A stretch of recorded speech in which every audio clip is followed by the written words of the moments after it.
Hi everyone and welcome once again to Ruby's Classic Cooking. And today I'm making gingerbread. And now I'm not going to make gingerbread people. I'm going to make gingerbread Christmas trees, or holiday trees if you prefer. They're quick and easy to do, and you can make a whole batch of cookies just like that. You can also take this very same dough, make it into like logs about so big around, and wrap them in plastic wrap and put them in your freezer. And whenever you want to have some fresh cookies, fresh ginger cookies, you just take them out of the freezer, slice them off, preheat your oven to 350 degrees Fahrenheit, which I think is 163 Celsius. Slice off nice thin slices, which is 1/8 of an inch, which I think is about 1/4 of a centimeter, but it might be even thinner than that. I'll look that up for you. And you bake them at 350 for 5 to 7 minutes, and you've got as many nice, fresh, hot ginger cookies as you possibly want. But this right here makes the whole batch of cookies up, and you can have a whole batch of Christmas cookies that you can decorate just as simple and easy as can be. Anyway, let's get started at the recipe. First of all, I'm going to start off with my empty bowl. And into that I'm going to put 1/2 cup of shortening, which I cut off last night and put out here to sit because I wanted it to be nice and room temperature, because I have to cream it. I have to cream this into my sugar. And here's my 1/2 cup of sugar. Don't worry, metric people, because I will be definitely putting these measurements all in metric in my description box down below. Now, all I'm using for tools today are my trusty wooden spoon and my spatula. So let's just cream these together. Now that doesn't involve using any cream or milk, by the way. You know that. That is an instruction, not an ingredient. Don't get confused about that. So you just want to, what that means, what creaming them together means, that you're going to take your shortening and you're going to mix it until the sugar in your bowl disappears, and it is thoroughly integrated into your shortening. So just keep working it. It helps if your shortening is nice and room temperature and soft to do that. If it's hard from the refrigerator or the freezer, it's a much bigger challenge. So leave it out to be softened. When you're finished with the creaming process, there will be no loose sugar in your bowl, and there'll be no pockets of shortening that have no sugar mixed into them, okay? Want it to be evenly distributed. Sugar evenly distributed through your shortening. And there you go, that's what it looks like. And now I'm going to add a beaten egg.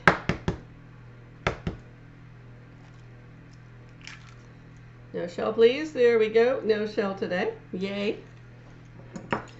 Now I'm just going to beat my egg with a fork.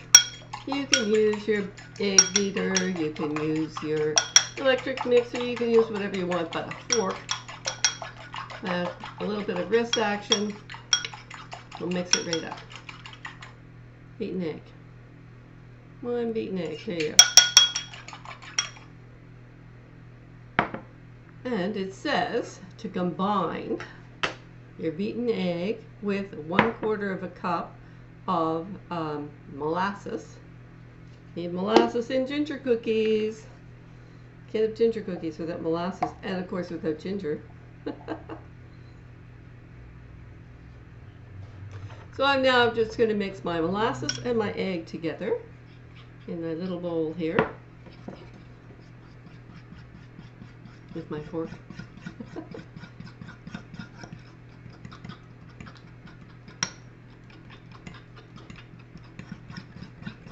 Now in some ginger recipes, this is the part where you add the soda, because that's supposed to influence how dark the dough will be when you're finished. But this one doesn't say to do that. It says to add the soda with the dry ingredients. There we go. There it is. Your molasses mixed with your egg. Now, you take both of these and add them into my sugar and shortening mixture. There we go. And I'm just going to scrape up my bowl. Don't leave any of that nice molasses and egg mixture behind. Now I'm just going to stir this in here well, beat this in well.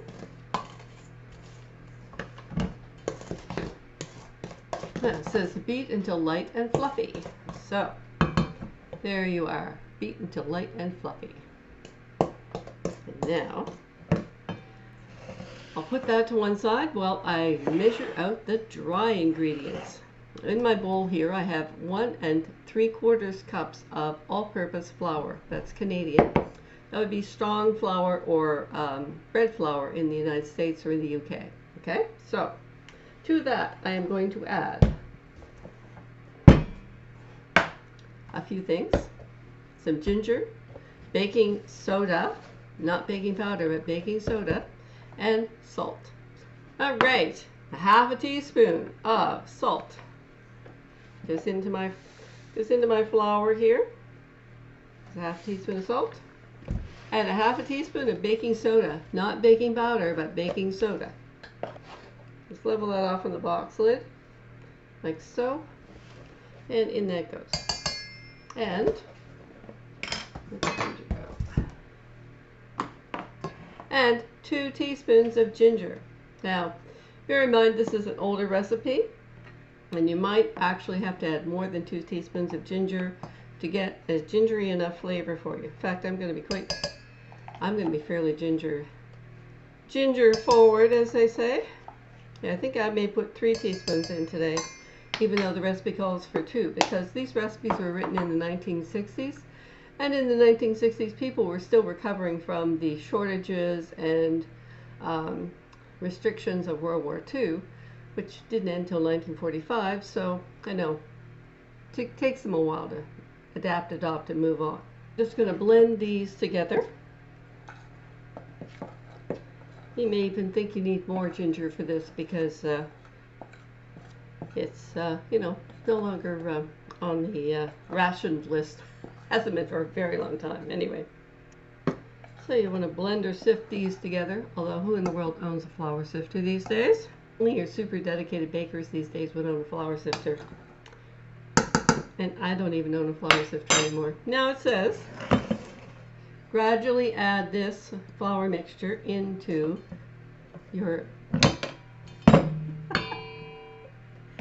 into the other bowl, which has some molasses and sugar and shortening and other things. So anyway, I'm just going to dump in about a 1/4 of this into here, stir it around.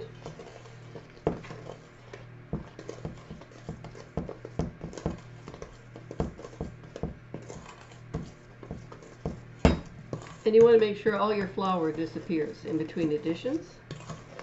Another bunch of flour here. When you're finished, make sure you have all the flour cleaned off the bowl and that the bowl of your spoon is cleaned out and integrated. Sometimes you'll have batter sticking in the bowl of your spoon that won't get properly integrated, won't have all the ingredients properly stirred into it. And as you add your flour, you're going to notice your batter's getting stiffer and stiffer and harder to beat, but that's okay. Builds arm muscles, right? That's what the idea of these hand-done things were. Keep your muscles toned in your upper arms. No bingo arms, no bingo flaps, thank you. It doesn't substitute for a day at the gym, but you know,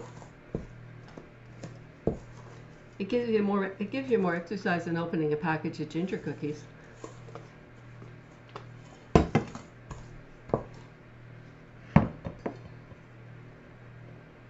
I guess I'm going to be ending to make about 5 additions of flour to this batter, but that's okay.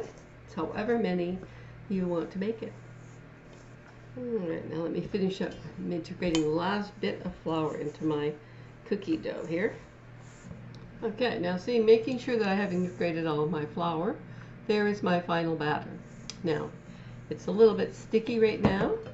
It's at this point that I'm going to deviate from the recipe as written in the cookbook, because it says to take this batter, wrap it in plastic wrap, and put it in the refrigerator until overnight or until needed.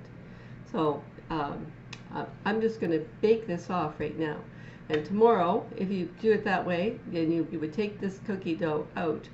You would slice it into thin slices, like 1/8 of an inch. I think that's about about about a quarter of a centimeter, I think. And slice that up into thin slices, put it out on a greased cookie sheet, 350 degrees Fahrenheit. I think that's 163 Celsius, but I'll have it written out in the recipe that'll be in the description box down below. Oh, and you bake them for 5 to 7 minutes. But I'm going to do something completely different with this batch of cookies. I'm going to take it right now without refrigerating it, and I'm going to get a 15-inch pizza pan, which is 33 centimeters. And this is stoneware from Pampered Chef, so I don't have to grease it. But if you're using a metal one or non-stoneware, then I would say you better grease it. Anyway, I'm just going to take my entire batch of cookies, just like that. And I'm going to smooth this out. I'm going to drop my camera down so I can show you. And smooth this out so it covers the entire surface. You remember those giant pizza pan shaped cookies that were around in the 1980s where you could have congratulations written on it or whatever? Same idea as this. Now this I'm going to bake off in my 350 degree oven for about 14 to 17 minutes, so it will be nice and cooked. And I'm just going to put this out here, spread it all out so it fills the entire pan. You can use a rolling pin to help you along, or you can just encourage it out there with your hand. And I like to leave a little gap around the pan, about a quarter of an inch, which is about maybe half a centimeter around the edge of your pan. When you're doing this, it gives the cookie a bit of an expansion room as it bakes. Now, well, I patted this into a more or less big flat cookie on here. I'm going to take a small, this is about a 6-inch round bread and butter plate, which would be, don't worry, I'll put the metric equivalent in there, and I'm going to try by eye to center this in the middle of my pan here. Leave a little impression of the ridge here on my cookie dough. There we go.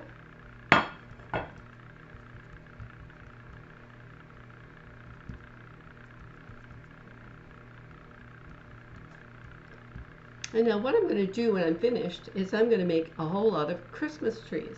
I'm going to take a nice sharp knife or a pizza cutter and I'm going to cut these. I'm going to use that as my guide. It doesn't matter if you're perfect or not, because you know what? Christmas trees are short, they're tall, they are fat and skinny. I just make a whole lot of triangles. And now, out here on the edge, I'm just going to go like this to the edge.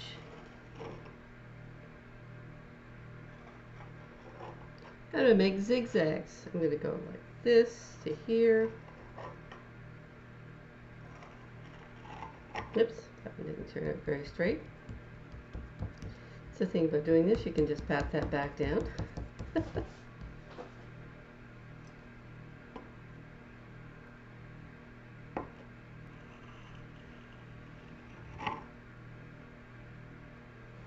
And when you're finished, and I'm also going to cut around this circle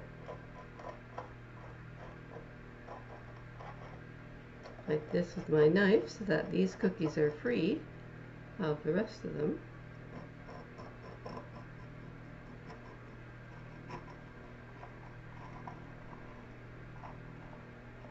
And don't worry that the bases are a little curved looking, because you know when you're finished with this and you take these cookies out of the pan, they're going to look curved at the bottom. I'm just going to keep going around here, zigzag fashion.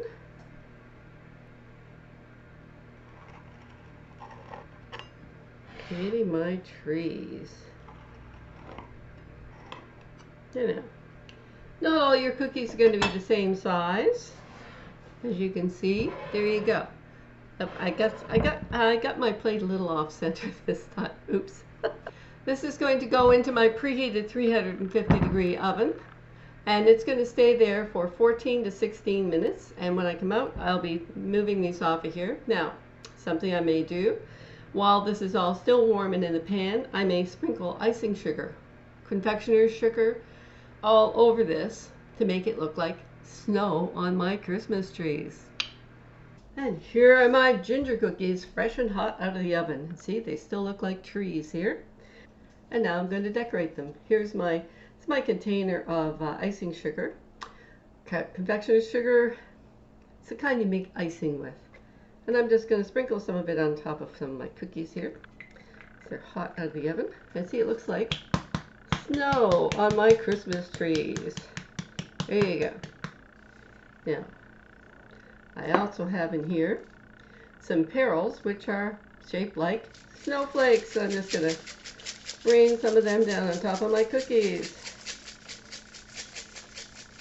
Snowflakes. I'm afraid some other things got mixed in with them here. There.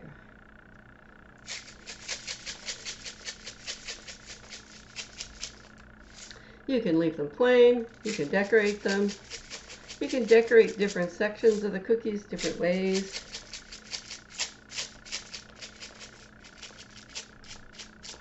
There you go. There you have it. Now I'm going to take my cookies off the cookie sheet. In fact, I may give these perils a little push down with my spatula. Stick them to the cookies. You can even take a piping tip and pipe little garlands on your trees. Do them individually. All kinds of good things you can do with them, because you have your basic ginger cookies here that you can do whatever you like with. Well, I hope you enjoyed my recipe today, that you will like, subscribe, make a comment below, try out this recipe at home, and join me next time on Ruby's Classic Cooking. Bye for now.